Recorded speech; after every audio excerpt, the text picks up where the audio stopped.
সব সেটেল হইলে পরে বললে দিবে।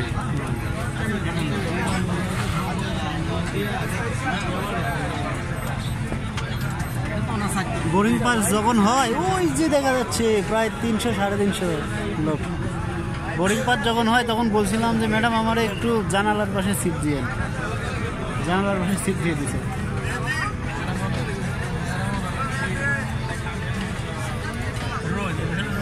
অনেক